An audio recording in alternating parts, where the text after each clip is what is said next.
दोस्तों, आज हम एक ऐसे टॉपिक पर बात करने वाले हैं जिस पे कि सोशल मीडिया पे पिछले 3-4 महीने से काफ़ी कंट्रोवर्सी चल रही है। हम बात करने वाले हैं अनंत अंबानी और राधिका मर्चेंट की शादी के बारे में, जिस पर कि काफ़ी कंट्रोवर्सी चल रही है सोशल मीडिया पर। सोशल मीडिया पर लोग इस शादी के बारे में काफ़ी कुछ बोल रहे हैं। लगभग 4 महीने तक चलने वाले इस शादी में 5,000 करोड़ से भी ज़्यादा का खर्चा हुआ है और इसी बात को लेकर लोग तरह तरह की बातें कर रहे हैं। लोग काफ़ी सवाल उठा रहे हैं। सोशल मीडिया पर आपको ये तो देखने को मिलता है, मुकेश अंबानी ने अपने बेटे की शादी में आखिर कितना खर्चा किया है, कितने हॉलीवुड स्टार को बुलाया है, किसको कितना पैसा मिला है, ये सब तो दिखाया जाता है। लेकिन इस शादी की काफ़ी सारी अच्छी बातें जो हैं, काफ़ी सारी ऐसी चीज़ें जिससे हम काफ़ी कुछ सीख सकते हैं, उन सब चीज़ों को दिखाया नहीं जाता है दोस्तों। तो इसलिए दोस्तों, आज की इस वीडियो में हम उन सभी चीज़ों के बारे में बात करेंगे जिन चीज़ों को मीडिया अवॉइड कर देती है। तो इसलिए दोस्तों, वीडियो को लास्ट तक देखें। तो चलिए दोस्तों, वीडियो को शुरू करते हैं। दोस्तों, भारत की एकमात्र फैमिली जो दिल खोल के खर्चा करती है वो है अंबानी फैमिली। अंबानी फैमिली जैसे कमाई करती है वैसे खर्चा भी करती है। लेकिन इस बार मुकेश अंबानी ने पिछले सारे रिकॉर्ड तोड़ते हुए अब की बार अपने छोटे बेटे अनंत अंबानी की शादी में तिजोरी खोल के खर्चा किया है। जहां इस शादी में चीफ मिनिस्टर से लेकर वहीं फिल्म स्टार, क्रिकेट स्टार, हर तरह के स्टार इस शादी में मौजूद थे। इस शादी में इतने सितारे आए थे कि ऐसा लग रहा था कि मानो आसमान नीचे आ गया है। कोई भी ऐसा बड़ा नाम नहीं था जो इस शादी में ना आया हो, चाहे वो देश का हो, चाहे विदेश का हो, चाहे वो भारत का हो या किसी और कंट्री का। लेकिन दोस्तों, इस चीज़ को लेकर सोशल मीडिया पर काफ़ी चर्चा हो रही है, काफ़ी कंट्रोवर्सी चल रही है। कोई कह रहा है कि अगर इतना पैसा गरीबों में बांट दिया गया होता तो कितना अच्छा होता। तो कोई बोल रहा है कि अंबानी जी ने तो अपने बेटे की शादी के लिए पूरे देश भर से शगुन ले लिया है। इस शादी के बीच में जियो का रिचार्ज प्लान जो है वो महंगा हो गया और पूरे देश के लोग मुकेश अंबानी को दोष दे रहे हैं कि उन्होंने अपने बेटे की शादी के लिए ये रिचार्ज प्लान बढ़ा दिया है। लेकिन दोस्तों, इस बात में कोई सच्चाई नहीं है। जब कोई कंपनी किसी चीज़ की रेट बढ़ाती है तो सारा पैसा उस कंपनी को जाता है और उसका जो प्रॉफिट है उस कंपनी में जितने भी शेयर होल्डर्स होते हैं, जितने लोगों के शेयर्स होते हैं, उन सभी को उसका फ़ायदा मिलता है। यानी इस केस में अगर बात करें तो इसका फ़ायदा सिर्फ अंबानी जी को नहीं मिलेगा, बल्कि उनकी कंपनी में जितने शेयर होल्डर हैं उन सभी को फ़ायदा मिलेगा। और ये जो डिसीजन लिया गया है ये सिर्फ अंबानी जी ने नहीं लिया है, ऐसे फैसले कंपनी की बोर्ड लेती है। जहाँ तक बात आती है कि उनके बेटे के लिए अंबानी जी ने रिचार्ज प्लान बढ़ाया है, तो दोस्तों, अंबानी जी के पास इतना पैसा है कि वो ऐसे 100 शादियाँ और भी कराएंगे तो भी उनका जेब खाली नहीं होगा। तो इसलिए उनको कोई ऐसी ज़रूरत थी ही नहीं अपने बेटे की शादी के लिए वो रिचार्ज प्लान बढ़ाते। ये कंपनी का डिसीजन है और अगर उनकी बेटी की शादी नहीं भी होती तब भी ये रिचार्ज प्लान बढ़ते। और एक अच्छी बात दोस्तों कि रिचार्ज प्लान जो है वो जियो का भी बढ़ा है, एयरटेल का भी बढ़ा है और वोडाफोन आइडिया का भी बढ़ा है। बल्कि इन सभी कंपनी में जियो ही एक ऐसा कंपनी है सबसे सस्ता रिचार्ज प्लान दे रहा है। फिर भी जियो को ही सब लोग दोष दे रहे हैं और बाकी किसी कंपनी को कोई नहीं बोल रहा है। एयरटेल जो कि सबसे महंगा है उस पर कोई कुछ नहीं बोल रहा है। सारा दोष जो है वो जियो को दिया जा रहा है। इसकी वजह ये है दोस्तों, जियो इस्तेमाल करने वाले लोग सबसे ज़्यादा हैं और इसीलिए लोग जियो को दोष दे रहे हैं, बाकी कंपनी के ऊपर ध्यान नहीं दे रहे हैं। ये तो हुई दोस्तों रिचार्ज प्लान की बात।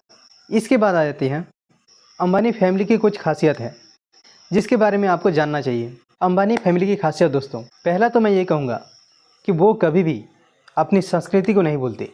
वो अगर चाहते तो दुनिया की किसी भी कोने में अपने बेटे की शादी करा सकते थे, लेकिन उन्होंने ऐसा नहीं किया। उन्होंने अपने ही देश में किया और उस जगह से किया जिस जगह से कि उन्होंने शुरुआत की थी अपने बिज़नेस की, जहाँ से वो आगे बढ़े, जहाँ से वो इतने ऊपर तक आ पहुँचे हैं आज। उनसे ये चीज़ हमें सीखनी चाहिए कि इतना बड़ा होने के बाद, इतना अमीर बनने के बाद भी उनका पैसों के ऊपर कोई घमंड नहीं है और वो अपनी मिट्टी को नहीं भूले हैं अभी भी। उन्होंने ये शादी हिंदू परंपरा के तहत पूरी रीति रिवाज के साथ किया है।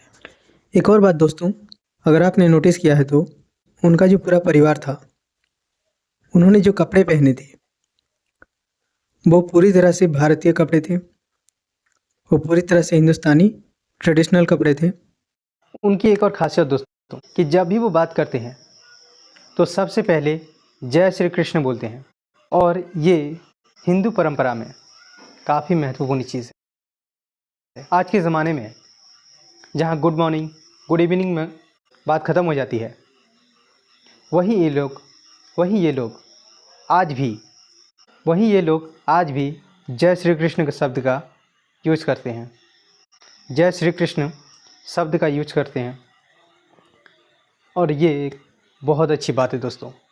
प्री वेडिंग पे उन्होंने लगभग 9,000 साधारण लोगों को खाना खिलाया था, और ऐसा नहीं कि सिर्फ खाना खिलाया था, बल्कि खुद उनका पूरा परिवार, उनके पूरे परिवार ने, दूल्हा दुल्हन ने खुद अपने हाथों से खाना परोसा था। और ये सिर्फ अब की बार नहीं हुआ है, ये हर बार यही करते हैं। उनकी कोई भी शादी हो, कुछ भी हुआ हो, आप पिछले उनका इतिहास देख लीजिए, वो हर बार यही करते हैं। जब भी वो गरीबों को खाना खिलाते हैं तो अपने हाथों से खिलाते हैं, किसी और के हाथों से नहीं खिलाते। उनकी बहुत अच्छी बात है जिसको कि हम शायद नोटिस नहीं करते।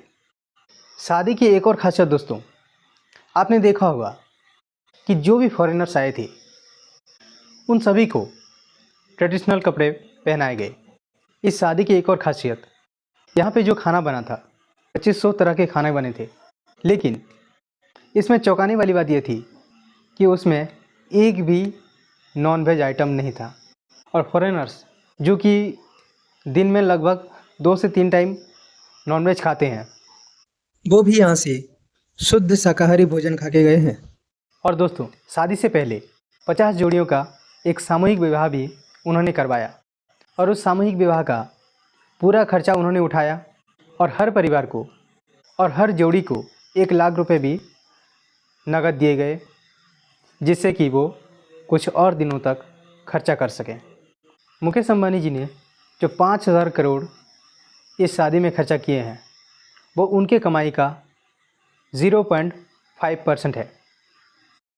जी हाँ दोस्तों, 0.5%। इस हिसाब से देखा जाए तो उन्होंने काफ़ी कम खर्चे में शादी किया है। इसको हम इस तरह से समझ सकते हैं, अगर कोई व्यक्ति साल भर में 1 करोड़ रुपए कमाता है, और मान लीजिए कि वो अपनी शादी में अपनी कमाई का 0.5% के हिसाब से 50,000 रुपये ही खर्च कर पाएगा, तो आप लोग खुद सोचिए, क्या इस ज़माने में जो व्यक्ति साल का 1 करोड़ रुपये कमा रहा है, क्या वो 50,000 रुपये में शादी कराएगा? बल्कि 50,000 रुपये में तो गरीब से गरीब की शादी भी नहीं होती है। आप खुद सोचिए कि अगर मुकेश अंबानी जी ने 0.5% खर्चा करके अपने बेटे की शादी कराई है तो उन्होंने क्या गलत किया है। और मुकेश अंबानी जी को हम दोष दे रहे हैं, उन पे जो सवाल हो रहे हैं वो इसलिए भी गलत है क्योंकि उन्होंने जो भी खर्चा किया वो अपने पैसों से किया। उन्होंने अपने मेहनत के पैसों से ये खर्चा किया है, और इसीलिए उस बारे में किसी को भी कुछ भी बोलने का कोई अधिकार नहीं है। आज के इस वीडियो में इतना ही। मिलते हैं नेक्स्ट वीडियो में, तब तक के लिए जय हिंद।